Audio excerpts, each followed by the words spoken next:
Hello, this is part 2 of TQ 2439. So let's just continue where I left off in part 1. I have a sort of storage space issues here. So there might be a part 3, even a part 4. So let's speed this up here.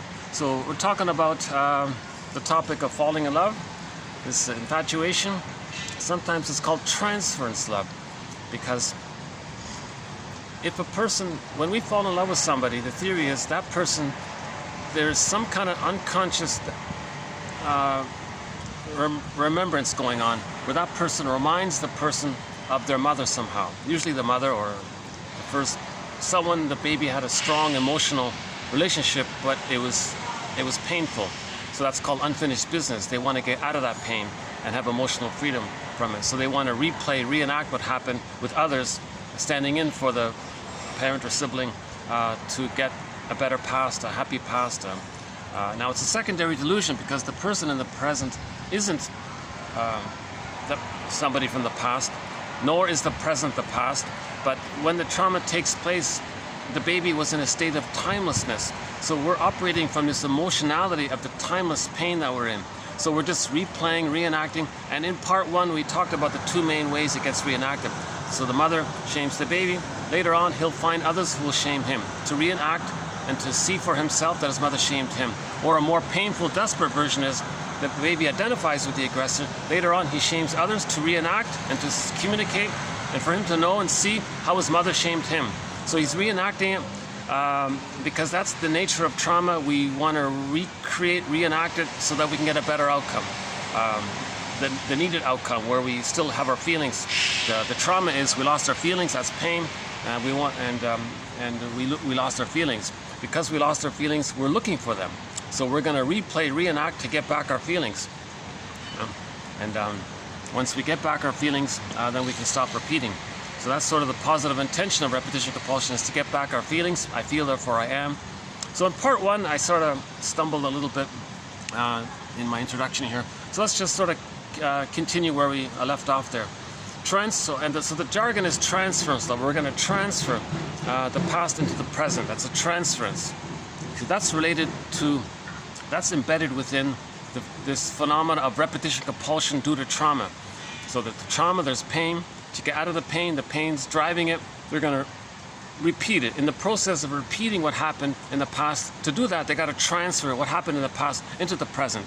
So they're going to goad others to be rejecting, or they'll be rejecting towards others.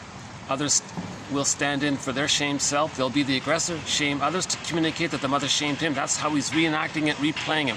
Now he has this magical fantasy that something in the present can compensate or undo or replace something that happened in the past. It can't be done. The goal is to mourn the past, see the past, know the past, mourn what should have been there. Mourn the needed loving mother that we never had. Mourn that person. We got to do this kind of, the truth will upset you free. We got to accept that the greatest hurt of all, says Carl Menninger, is mother failed us.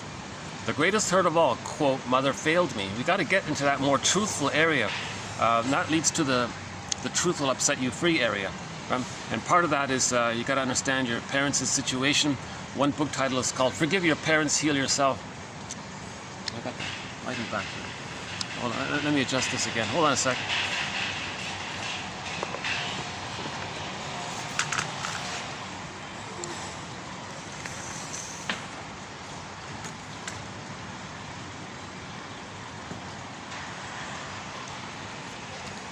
I'm just so grateful to be in this outdoor spot. I'll take the interruptions.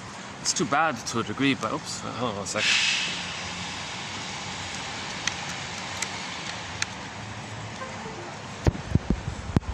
I think the value of these quotes is a small price to pay to put up with a few little annoyances to get these quotes out.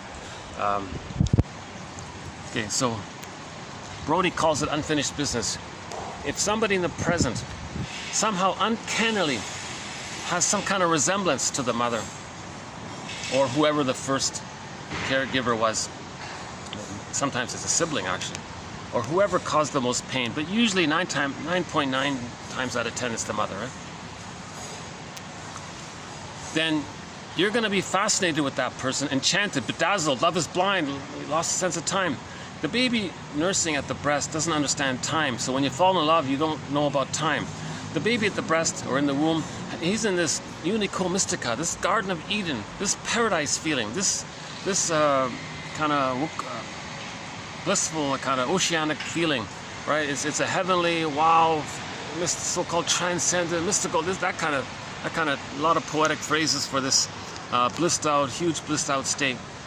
So when you fall in love, then you're gonna revive that original symbiosis, because that's the unfinished business. Usually the baby didn't get their symbiotic needs met. Now with the person in the present, you're hoping to resume development. So that's sort of the positive intention. So obviously the person in the present isn't the breast mother, but the person can cognitively understand that.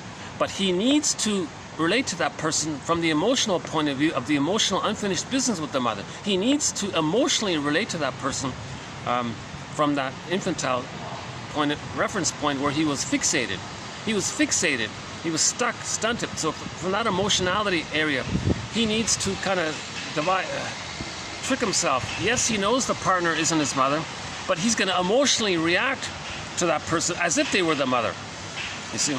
So we have that quote, I think it's in TQ, again, so therapy quote number 2495, 6, 7, and 8.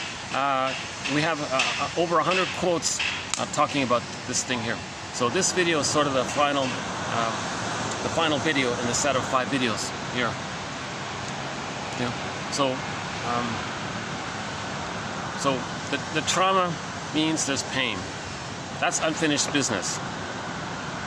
No one wants to be in pain, so they want to reenact what happened to see if they can get a better outcome for the past. So they can choose people who will reject him to reenact how the mother rejected him, or a more painful version is they identify with the aggressor, shame others, reject others, to communicate that the mother rejected him. Okay? So he's spinning around in this kind of get out of this event that caused the fixation, get out of this event. So he's going to replay it. Where's the better past? Where's the better ending? Where's the happy ending? Where's this kind of normal ending, or like ending meaning he still has himself, he still has his feelings, he still has his golden ball. Again, that's part 1, a little bit about that. So now we're going to do the quotes for the part 5 here. Transference love. Again, transference love is dominated by the repetition compulsion. So we know that repetition compulsion comes from trauma. Transference love is dominated by the trauma. So in other words, when you fall in love, head over heels, that's telling you there was infantile trauma. Because when you fall in love head over heels, you don't really see the person who they are. You don't want to know who they are. You're only invested in the fantasy that you have of them. Okay, so one song is called Falling in Love with Love, Falling in Love with Make-Believe, sung by Julie Andrews. We played that song. And we're going to play the Doobie Brothers song later on called What a Fool Believes, because he's only believing in this made-up fantasy that should have been, and the partner doesn't know what you're talking about, so she leaves. And so he was a fool to believe it, and he even had, no, she'll be back. So he's stuck in that fantasy that the partner will provide what he needed so he can have himself and finish the unfinished business with the mother, meaning he wants to get back himself. So he's excited because when you reclaim the symbiosis, so again, the baby at the breast is in a state of bliss. So when you fall in love, you get that bliss again. So that's the start of it. Plus, you have this great hope that the partner will provide the safety, security. The partner will see you, your identity, and you see in their eyes that they see you and accept your uniqueness. They hear you, and you hear how they heard you. Now you can hear yourself. They feel you, and you can feel how they feel you. Now you can feel yourself. Now you're getting your original so-called primary esteem needs met. I've been battling this sun thing all the time. That's okay, never mind. So next one, transference love is a case of infantile love masquerading as love. So this is when people are truly convinced that they're transferring. Again, there's a difference between transference love and genuine mutuality love. In the mutuality love, that's called a two-person psychology, because there's two people there, mutual. You have a history and a feeling self, and likewise for the other, and they kind of relate in this kind of mutual esteem, endearment, treasuring. We're wounded, but we can make eye statements, we can talk. And so they understand that they're each wounded people, and So there's a kind of mutuality there. But in the transference love, the person just sees the symbolic breast onto the other, and they want to get what they didn't get, so they can have themselves back again. Transference love is not the same as the capacity to love in real life. The capacity to love in real life is called differentiation. When the baby is loved, he then can leave her and know himself. That's called differentiation. Now he can stand in his identity, and because he was loved and he has that experience and it's a part of him, then he can love later on. But in transference life, he never got that. That's why he can't love. Bergmann says neurotics don't love. They're only capable of transference love. Is that better? I guess I got about 2 minutes in this spot. Why don't they just, yeah, hold on. Let's try this here.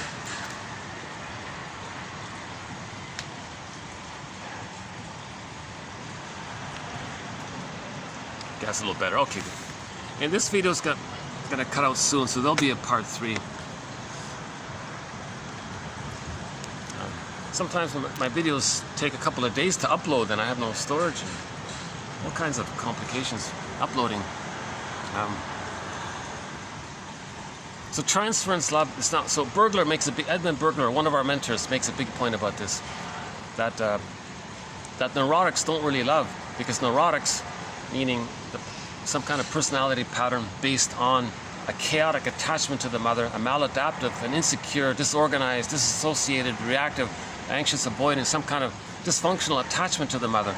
And that's unfinished business with the mother. So you want to replay that with someone in the present, thinking somehow magically you can get a better past, because there's no time there when the person's doing this emotionally.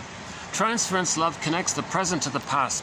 So a friend can say to a friend, hey, are you trying to orchestrate in the present something that happened to you as a child, and you're casting me in a role? Are you trying to communicate? I feel like you're trying to communicate some painful thing that happened to you. Maybe you're treating me to communicate how your mother treated you. Is that what's happening here? Or maybe you're goading me and expecting me to treat you how someone else treated you, so you can reenact how the mother treated you. These kinds of things. Huh? So there's a link there between when we transfer the past into the present and see what's happening in the present. Now we have a link to the past. The therapist's ability to make constructive use of transference love without gratifying it through the containment of language. Okay, so the therapist is aware of this, and he provides what's called interpretations. Transference love. Now sometimes that's called a positive transference. Now, okay, now when they say negative transference, they mean the transference hate. So these are two sides of the neurosis induced by the analytic space. So in the grieving process, as the person first has the hope and the fantasy, it's going to be disappointed. Now they're going to be triggered of what happened. Now the hate towards the mother comes up and it's displaced onto the person in the present. So that's a negative transference now, where they hate the person they were just madly in love with. You see? Now they don't really hate that person. That person in the present isn't a betrayer. They didn't do anything. They're not a Fluschwieger, German word for betrayer. A heartbreaker, sorry. We played the song Heartbreaker. The German translation of it was Fluschwieger. Why do you have to be such a Fluschwieger?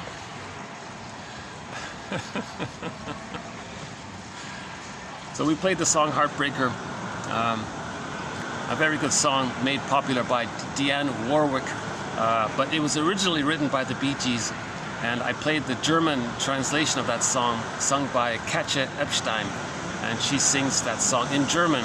So when she says Heartbreaker, she says German, Fluschwieger. So we're learning a few German words as we go along. So the person in the present isn't a Fluschwieger, because you're projecting the hate towards your mother. You're displacing it onto the person in the present. Morton Keeson says when you hate someone in the present, just redirect it back to the mother. That's because why it's being displaced, because the condition for attachment to the mother, the baby must have the attachment. But the condition for that attachment is they don't direct their true feelings towards the mother. It's unsafe. So it's repressed. When something's repressed, it's projected and displaced onto others. So we got to pull it back and to the true source. You know? TQ 20, 2391 to 3 talks about a very good point, how if you're triggered and you're blaming somebody in the present, take all that, put it to the parent.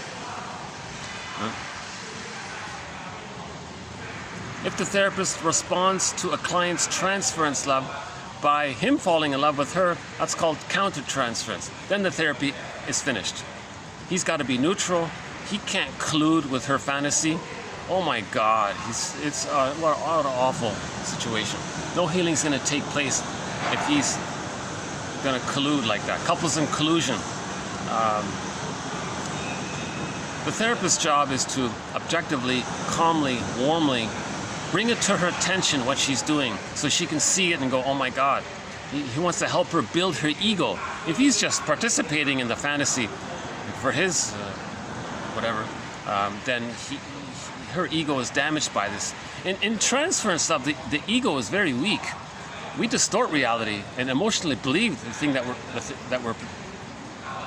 we believe the fantasy is real. And that's why we're so excited, because finally now the person's going to get the love that they didn't get and then have their identity back. So a weak ego is a part of this. If the therapist's job is to strengthen the ego, to build the ego. So just like that crane over there is building that building, if you can show it up there. There's a crane there somewhere building that ego. So we want to build the ego just like those construction workers are building that building. And when they build that building, it's going to house people and so on. So when we build our ego, it's gonna house our feelings. So we want to build the ego here. So that's what these quotes are primarily all about, to build our knowledge, our understanding, our ego. If we build our ego, we can accept our feelings back into ourselves. If our ego is too damaged, we're going to project and see it outward, externalize it. Because you need a so-called strong ego or to accept your feelings, so on, to mourn and so on. Okay, a huge factor in the agony of clients who have fallen into intense transference love is due to the shame and humiliation it causes them. Yeah. So you're going to feel the shame and humiliation that you felt as a child. One possibility is from the meditation community. If you're triggered, that those feelings you're having, just say, that's me when I was a child. What as a child I was supposed to feel but couldn't feel. Now it's coming up. Now you are going to self-reparent and accept your feelings. I think that's what meditation's about.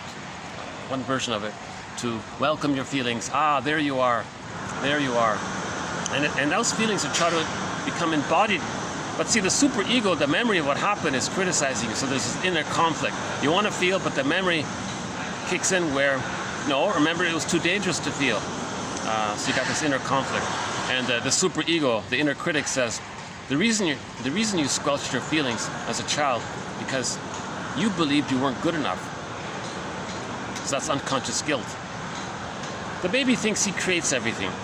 He has omnipotent thinking. He thinks he's a little god. So when he comes out of the womb and the mother's unhappy and he's unhappy, he somehow thinks he's defective, that there's something wrong with him. Plus, on top of that, he must see the mother as good in order to feed. And when he does that, when he creates that fantasy, he's got to somehow account for why he's feeling pain. So then he concludes, well, maybe he's no good because of that. So that's unconscious guilt. He feels that he's flawed, or he's a emotional refugee, emotional fugitive. He thinks he committed some kind of invisible crime, so he feels unconscious guilt. Now the memory of this is the superego. So the superego says, remember, there's something wrong with you. If there weren't something wrong with you, your mother would have loved you. The child thinks that's why the mother's not loving him, because there's something wrong with him. He did something wrong. So the superego says, did you fix your mother? Did you say you should have fixed your mother? You should have saved her. You should have helped her, corrected her, you should have converted her to be a good mother. That didn't happen, did it? Because so the superego is reminding you. Okay, that's the inner critic, and it's stubborn, like a donkey, like that. Now, but the soul, the innate real self, the feelings want to come back in. That's the truth of the person, but the inner critic is coming in. So we got to face the false beliefs. We got to face the false belief that it's not the person's role as a baby to save the mother, heal the mother, protect the mother, somehow magically make her into a good mother. It's not the baby's fault that the mother shamed him. We got to get to that place where it's not the baby's job, it's not the baby's fault if the mother shamed him. It's not, he did nothing wrong. He's not born guilty. That's nonsense. Okay? So we gotta forgive, but to get there, we gotta forgive the parents. Because when you forgive the parents and honor them, you're looking at their situation, that frees you to look at how you're dealing with pain. And you gotta separate how your parents are dealing with their pain and how then you are dealing with your pain. That's gonna help with the forgiveness and the differentiation. So when you fall in love, it's gonna revive the pain and the shame that originally took place but was squelched. Now it's coming up. Transference love is in reference to the mother imago, not the image. Okay, so we talked about that in part 1. Next one here. The transference love is used to see the origin. In the end, it is used for the purpose of dissolving itself. It is itself traced to the origin and shown, like every other symptom, to be based on fantasy.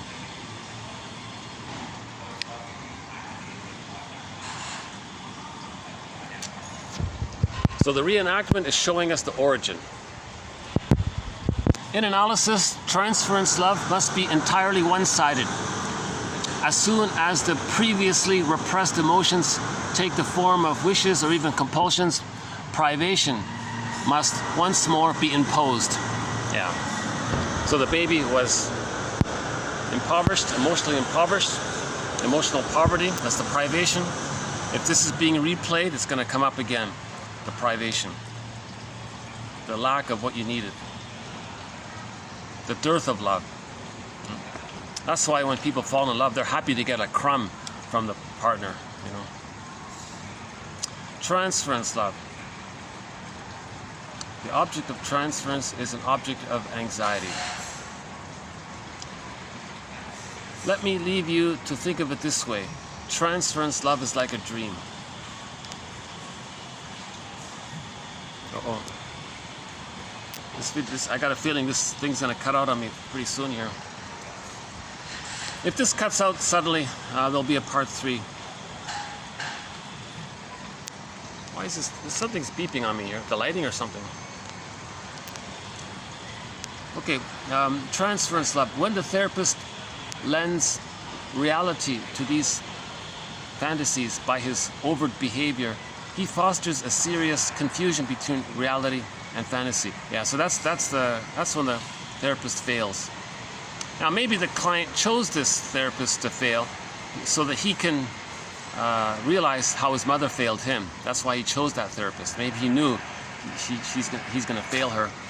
So that's a mirror that shows the reenactment of what happened with the original betrayal. So the therapist betrayed the client. That's a replay for the person to know that the parent betrayed him.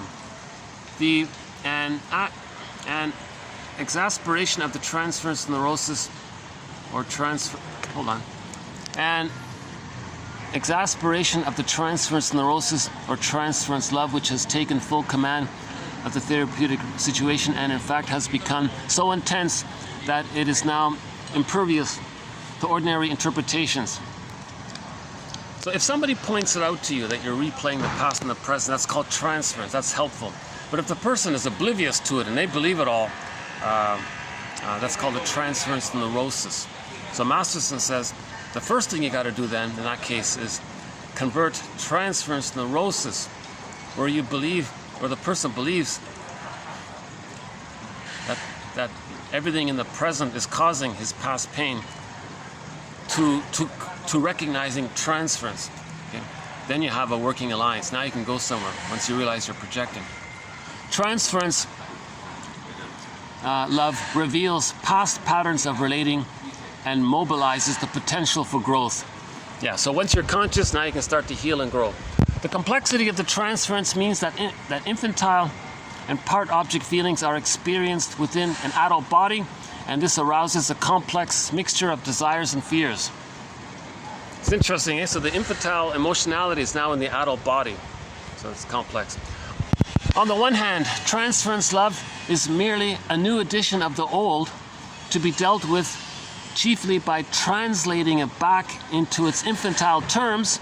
On the other hand, transference is a means to a rational end. The rational end, yeah, we want to heal. That's a rational end. We want to heal. So there's the two sides of it. So transference love is a replay of the painful interaction, but at the same time we're seeing it. Now, by seeing it, we can make it conscious, so that's rational. Healing is rational, put it that way. The client's transference love revives the distortions in their development, and it brings back the distortions, right, in their development, and the deficiencies in their childhood environment, the breast, right? The deficiency of the breast, misattunement, malattunement, responsible for distorting or damaging the ego or the self. On occasion, somebody uses the term self to mean ego, but it's different. So we just say the ego. So that's a good one, right? The client's transference love revives or brings back or reveals, reveals the distortions in their development. That's the stunted development, the fixation, the arrested development, stunted development. And the person's fixed emotionally at some point, somewhere along the continuum between birth and 3. And the transference love reveals the deficiencies in their childhood environment. The baby's first childhood environment, or the baby's first environment, is the breast, right? So the deficiency in the breast. So the transference reveals the problematic, painful breastfeeding. Maybe the breast wasn't even there, it was some bottle. Very shaming if the bottle was used. Again, my disclaimer, I'm not a doctor. There are emergency special cases, but generally speaking, the baby is expecting the mother, the natural breast mother, the real mother, not some plastic thing with some powdered stuff and honey on it and rubber and all that. Forget all that. The baby's very shamed by all these things. Transference love may be the only experience of love the client has ever known. Okay, let me get out of the sun here. She's like, let me just pull this back. Hold on a second.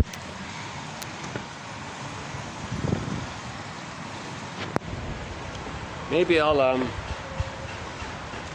just do it. Let me just do it standing then. Again. Transference love displays its dependence on the infantile pattern. Transference love repeats infantile reactions. Transference love may be the only experience of love the client has ever known. Oh yeah, so that was in our song that we're going to play, What a Fool Believes. They said, well, maybe that's the only experience of any kind of love the person can have in their life, is this transference love. So neurotics can only have transference love. They may never experience a genuine love. So it's better than nothing. It's painful, but at least you had some good times, I guess. Better than nothing. So in this case here, the woman there, she was only capable of transference love. And that was her only link, or the only clue to her trauma.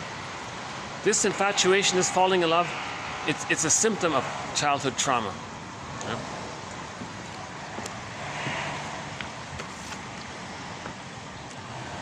Transference love may take the form of embedding oneself in the therapist's life in order to aid the therapist to feel like a worthwhile therapist. The client's own striving for personal idiom and for separation may be overshadowed by sacrificial transference love. So just like the baby wanted to save the mother, heal the mother, fix the mother, protect the mother, cure the mother, okay, the client might be doing that, reenacting that with the therapist. So the client goes into therapy, and all they want to do is save the therapist, fix the therapist, make the therapist a wonderful therapist, help the therapist, do everything for the therapist. Okay, that's a replay and reenactment that when they were a baby, they were trying their best to please the breast mother, convert the bad breastfeeding into a good breastfeeding experience. So they're trying to convert the therapist into being a good therapist and help the therapist to provide good interpretations. So they're reenacting that kind of thing. So that's one version of it.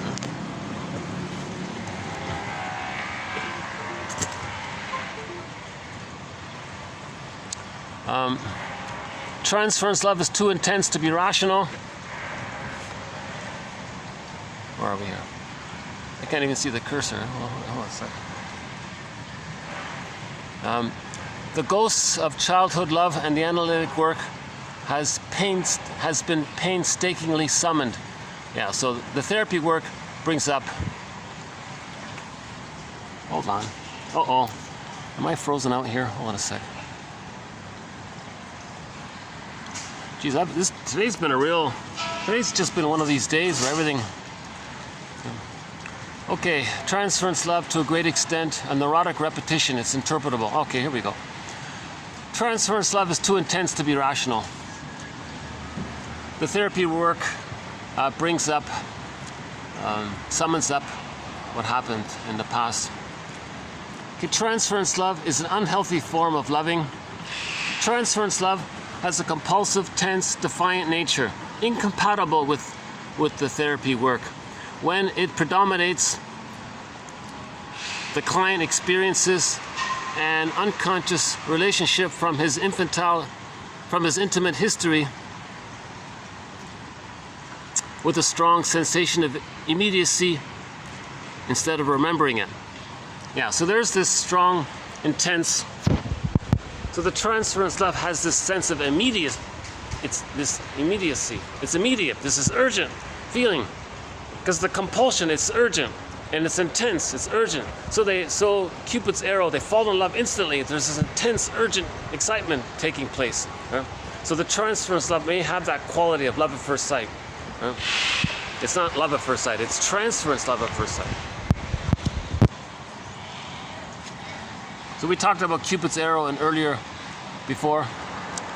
Transference love reanimates earlier images and lays bare wounds of earlier deprivation. There you go. Transference love lays bare the infantile wounds. So now you're feeling the pain. Like, wow, eh? So there's another clue to it. Transference love, this falling in love, infatuation, this pseudo-love, this projected love, this being in love, this in love, all of this transference, this infantile replay of the past and the present, it's going to lay bare the old wounds from that time. It's bringing it up. Now you want to be a caring witness to yourself, and now you realize, oh my God, what did the mother do to me? Holy, you know what? Now you got to go on the journey of interviewing the mother. You have to become a detective now, an existential detective, a psychological detective, and find out the true story about the parents, maybe the grandparents as well. Ultimately, you realize that the parents were stuck in their net. They probably had an insecure attachment style. Maybe they were victims of the plunder system. I think that's a key. We have another. Takes time to go through that one, but I think that's a factor. In order to forgive our parents, it wasn't their fault if they were victims of the plunder system. And if they're frozen, then they're going to reenact what happened to them. And they may use their children in that reenactment. So the mother may reenact what happened to her by shaming the child to communicate how she was shamed by her mother. So she's in this compulsion to reenact and heal from the trauma. So we got to get to a place where we understand our parents. That moves towards the forgiveness. Barry Grosskopf emphasizes the importance of seeing the true situation of their parents, what they went through. He calls that's your honoring of them. That's the true meaning of honoring, he said, when you do that. Oh boy. Transference. Hold on, let's get some. Transference love reveals the role of past unaddressed trauma by the mother. For the client, transference love is more real as it is particularly intense. For the client, transference love is more real as it is a particularly intense and unprocessed form of love. Unprocessed, there's your unfinished business. There's your unfinished business. Okay, the child couldn't process the interaction with the mother. The child couldn't process it, so he got frozen. That's the unfinished business. He wants to now go back and process it, have the cycle complete where he can know the history, have his feelings, know the truth, accept it, forgive the mother, be okay with it, come to terms with it, still have his feelings by it, He's got to cry it out at the same, so it's called the mourning process. So the processing is the work of mourning. Therapy is all about mourning, they said. And then resuming development. One person says, so part of the process to forgiving the parents is seeing the two sides of them. They didn't know it all, they couldn't do it all because they were victims, they tried their best. You got to understand them, and that moves towards differentiating from them, and then focusing on yourself, on how you're in your situation, rather than just being them and acting like them. Oh, you're not going to heal if you're just a caricature of one of your parents. You're not going to heal. You got to be yourself. Stop acting like your parents, and the negative sides of them, and just see what feels. Self-esteem is when you act like an adult, right? So think about what an adult would do and try to act from that place and build self-esteem, he said. So we got to differentiate from our parents, in other words. Psychologically, emotionally, we have to differentiate from them. Find our own emotional truth. Find ourselves. One of the problems in trying to deal with transference love is that we can be slow to recognize how little this has to do with us. So a lot of people will say that, you know. In the song we're now going to play by the Doobie Brothers, the girl probably said to the guy, "What does all this that you're dealing with have to do with me?"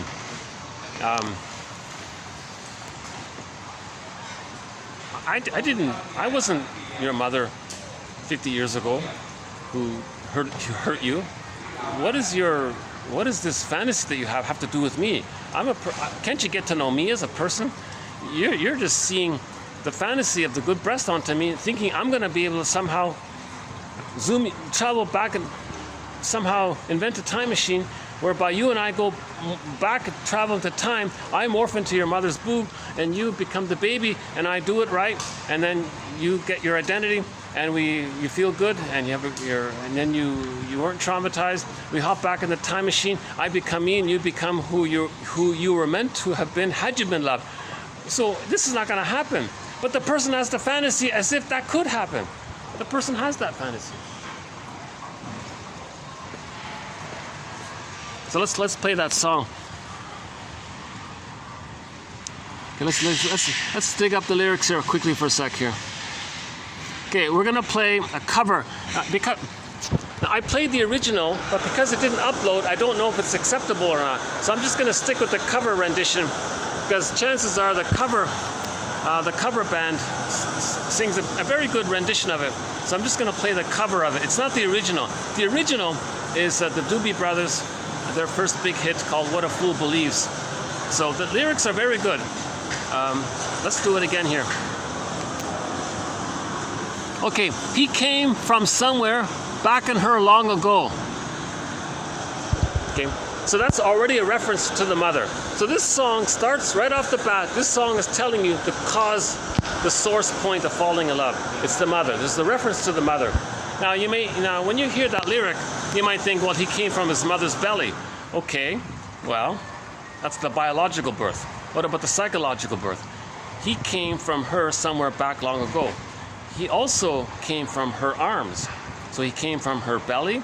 He also came from the painful breastfeeding sessions with her. He came from the painful breastfeeding sessions with her. That's where he came from. He came from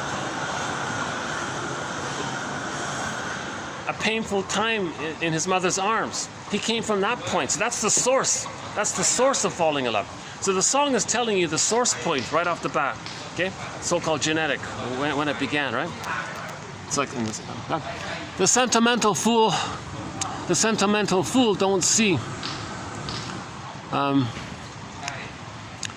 Trying hard to recreate what had yet to be.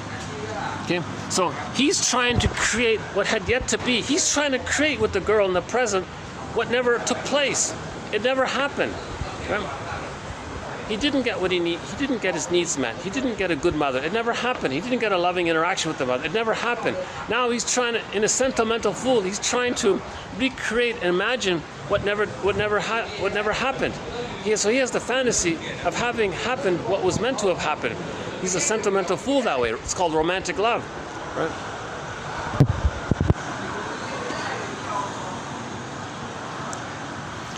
trying hard to recreate in his fantasies what had yet to be created once in her life.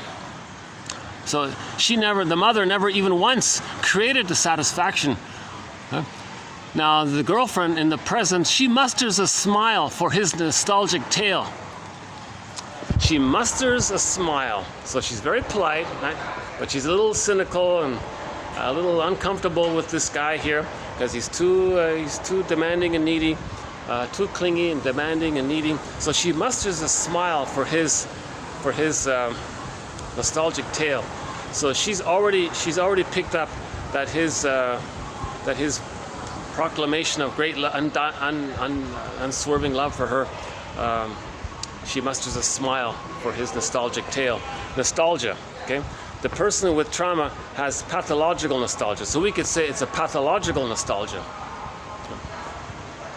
So there's the idea of that. When there's complicated grief, we have pathological nostalgia. It's not a healthy nostalgia. It's a pathological nostalgia. Looking back and wishing we can have a better past. So we're not remembering, we're not feeling, we're not healing. We're just in this pathological nostalgia, returning to the fixation point to have the fantasy that we can have a better past. You see? So there's a good point there, yeah.